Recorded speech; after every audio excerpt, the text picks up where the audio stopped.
الجيش المغربي يلقن درسا كبيرا لمرتزقة البوليساريو ومن يدعمهم، ويحول ما تبقى من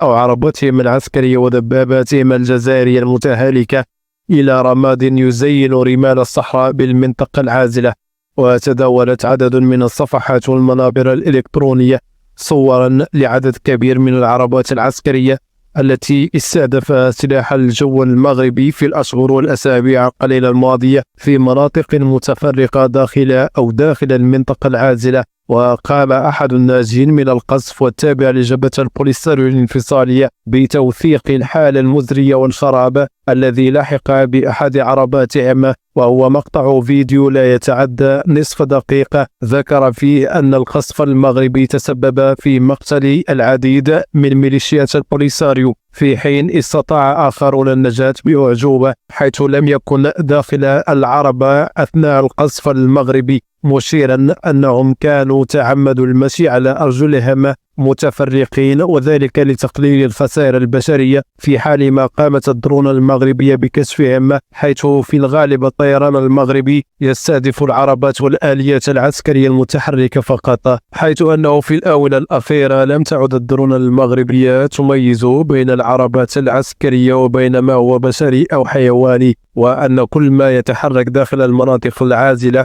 هو بمثابة هدف شرعي للقوات المغربية، وهو ما يؤكد حرفية القوات المسلحة الملكية المغربية. قوة الجيش المغربي ليس البوليساريو لوحدها من تعترف بها، بل أيضا سبق أن أكد القائد العام للحرس الوطني الأمريكي بأن الجيش المغربي جيش شرس ومنضبط كثيرا، مشيرا أنه تفاجأ بمدى احترافيتهم وقوتهم داخل ساحات المناورات العسكرية، خاصة في المناورات الماضية الأسد الإفريقي. وأوضح اللواء بأن القوة المسلحة المغربية من أقوى الجيوش العالمية، مشيدا بقوة القوات الجوية والبرية والبحرية التي اعتبرها من بين الأحدث والأكثر تطورا في القارة الإفريقية والعالم، مشيرا بأن أمريكا تحاول تقديم أكبر قدر من المساعدة والدعم للمغرب باعتباره حليف تاريخي واستراتيجي كبير للولايات المتحدة الأمريكية في هذه القارة الإفريقية، إضافة إلى العلاقات الجيدة التي تربط بين المغرب وأمريكا، خاصة وأن المملكة المغربية هي أول دولة في العالم تعترف باستقلال